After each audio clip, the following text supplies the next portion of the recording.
Great scoop the other day by the website The Post Millennial. They found an old travel video featuring Catherine McKenna, the disgraced Trudeau cabinet minister, back before she was in politics, and she was one of 4 stars, I guess, of a reality-style travel movie. An early version of a travel blog or those Instagram travelers, but it was turned into a movie, 45 minutes. It was sort of like a reality TV show before those were a big thing.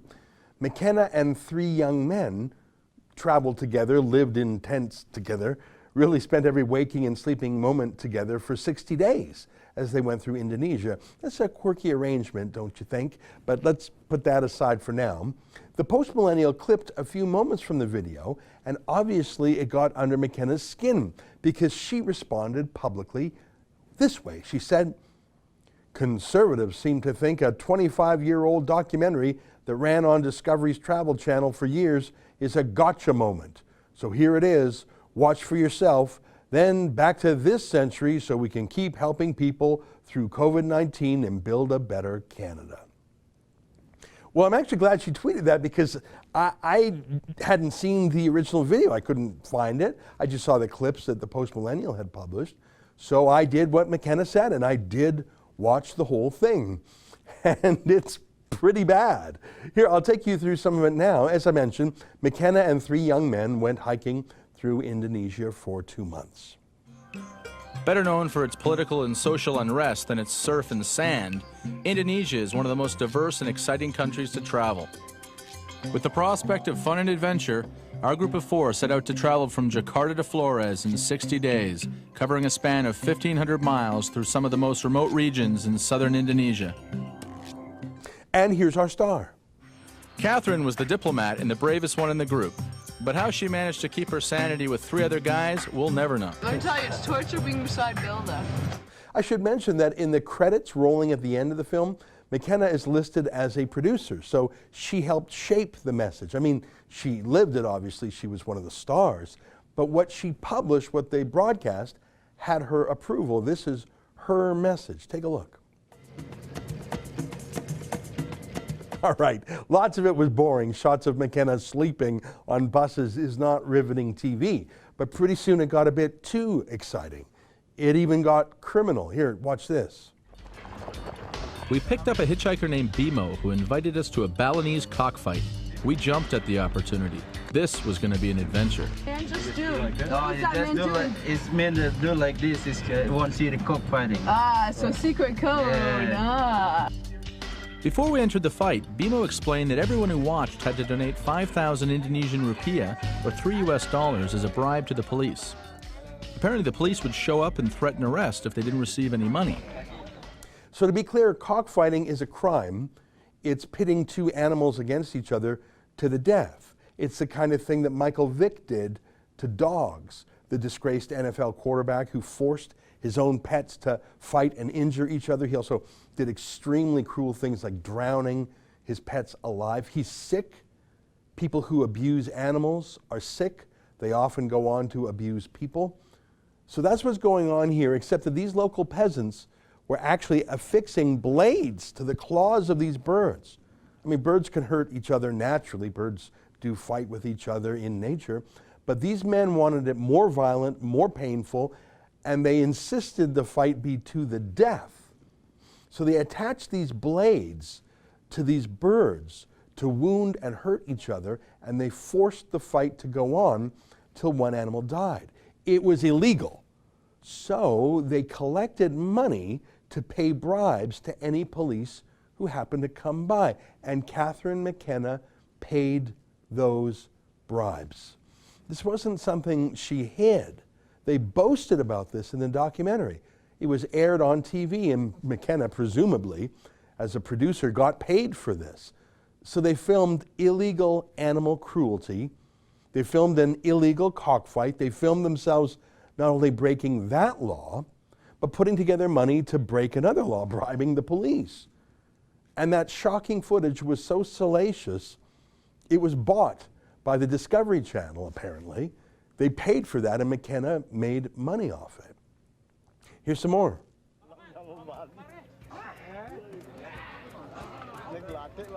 When the cocks were armed and ready for battle, they were brought into the arena. Only minutes before the duel to death, people were given a last chance to bet. And then the cockfight began.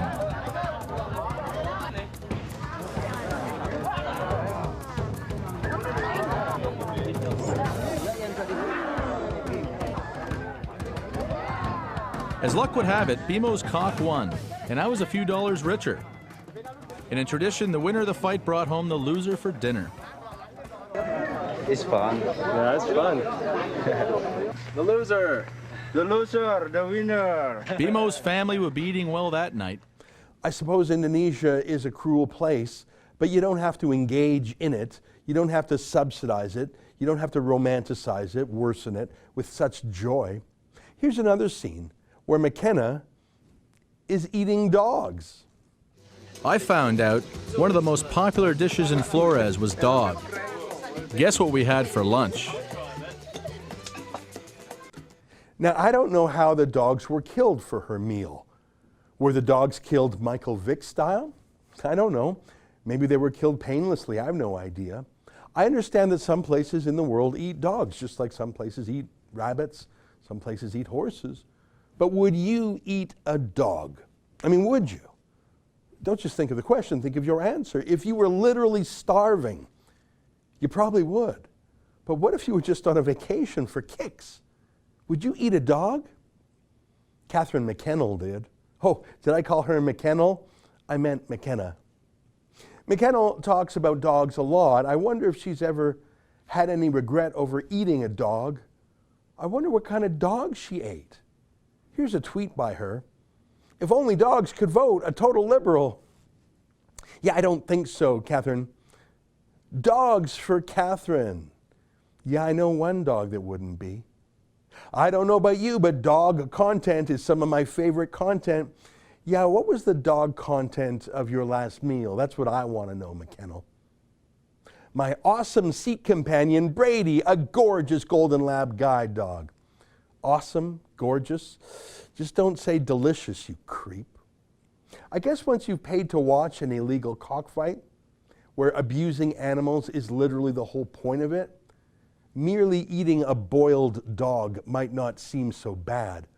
Although later in the movie, McKennel moans about missing steak. I presume she means beef, but you never know with her. I could name about 100 things that I miss. Miss cheese, miss milk. I miss cereal. I miss barbecues. I miss steak. Yeah, poor dear. But there's one scene near the end of the movie about a wedding she attended. Now, I understand arranged marriages. It's when a bride's family and a groom's family make an agreement about a wedding, and falling in love is not the key component, but rather the two families' compatibility. There are very many successful arranged marriages. The compatibility of both families is indeed important in life. And many couples in such arranged marriages do fall in love. In the romantic Western concept of the word, but that's not the primary purpose of it. Arranged doesn't mean forced, by the way. Many arranged marriages have the support of the bride and groom. But what you are about to see is not that. This is not two families agreeing to join together. This is an auction.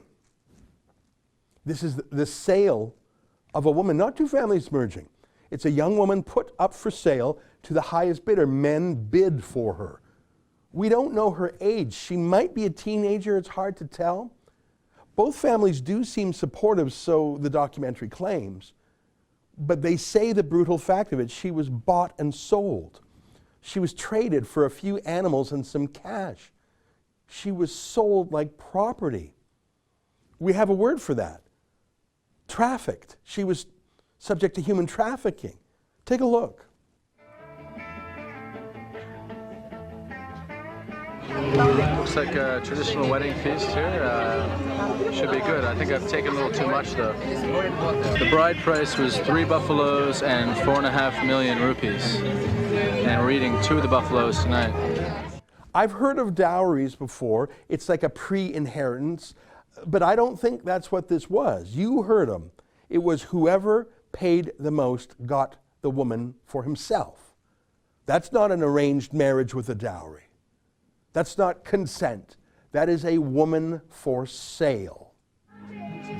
As the evening wound down, our hosts opened up a pink velvet honeymoon room. This was where the bride and groom were to consummate their wedding. But by the looks of the groom, maybe not. Who knows? Who knows? Maybe that girl was actually 18. Maybe it was all voluntary. Maybe she wasn't really sold for some cash and 2 buffaloes or whatever it was. Maybe this is what Catherine McKenna means when she says she's a feminist. Go girl power. Just like Justin Trudeau is a feminist. Just like Harvey Weinstein is a feminist. Just like Jian Ghomeshi is a feminist. Just like Jeffrey Epstein was a feminist. I believe in traveling. I believe in traveling to places where their cultures are different from our own. I've been to Iraq, not exactly a feminist bastion. I've been to China, not a place to let your dog off the leash. I was a guest in both countries, though I didn't go to scold them, but neither did I go to participate in things that are morally repugnant to me. Eating dog meat is not illegal, and it is culturally acceptable in some countries. I just don't think I could eat a bite without my body making me gag and throw up. My gag reflex would take over. How could she do that as a professed dog lover? Just how on earth could she do that? But the cockfight, to deliberately cheer and lust for the painful death of an animal. Imagine the people gathered there. Where's her moral compunction? And I'm not sure if it's worse. I think it is to pay into a bribe fund. So if the Indonesian government, they were trying to stop cockfighting, it was against the law. They had police trying to enforce the laws against animal cruelty, but a bunch of rich Westerners put in some real cash to corrupt the local police, to stop them from cracking down on animal abuse. Indonesia was trying to do the right thing. Catherine McKenna just wanted her documentary, and she wanted to film the blood. But what about that marriage? We don't know enough about it to judge for sure. I don't think we can trust much that the narrator of this strange documentary says. But if we take them at face value, this was not 2 families agreeing to join together. This was not 2 families who believed that their children was a match, and that lust or romantic love was just less important in compatibility. I can respect an arranged marriage. This was not an arranged marriage like that, though. Going by McKenna's movie, she was a producer, not just a star of it. That young woman was sold for the highest price. Sold. If someone had offered more cash in the auction, she'd be with him. It wasn't really arranged at all, was it? The only arrangement was the paying of the price. We don't sell women. We certainly don't sell girls. That's a form of slavery. That's the definition of trafficking. I think Catherine McKenna owes us an explanation for these things. She wasn't a child when she went there. She wasn't a teenager. Catherine McKenna, she went there as a grown woman. She was in her mid-20s already. She was sophisticated already, educated. Even if the decision to do these things was made in the spur of the moment, the decision to participate in a cockfight and bribe police, to eat dog meat, to celebrate a woman being sold, she had time to contemplate them, to think about them. The movie was made and produced and broadcast long after the fact. As a producer, she would have helped choose what was in the final cut. She approved of the messages after reflecting on the whole thing. This is who she is, and presumably she got paid for it. Catherine McKenna is an immoral, unethical woman. And if you've got a dog, do yourself a favor and keep it on a leash when McKenna is nearby. What do you think? I think Catherine McKenna has to answer for these things. There is an answer. Does she regret them? Does she regret eating dog meat? But that's the least of it. Does she regret in attending a bloody, deathly cockfight that abused animals? Does she regret bribing police? And does this feminist have any compunction about attending the wedding of someone who was sold for the highest price? There's not a lot to laugh at here, but we got to have a sense of humor about things. We decided to sell this t-shirt that says, "Don't eat me." A gentle reminder of what Catherine McKenna did, the least of what she did. If you want a copy of this shirt, go to Catherine McKennel, spelt the right way, Catherine, McKennel.com. Catherine McKenna is super gross. Not a lot to laugh at, but if you want to laugh, you can buy our t-shirt that says "Don't Eat Me" at catherinemckennel.com.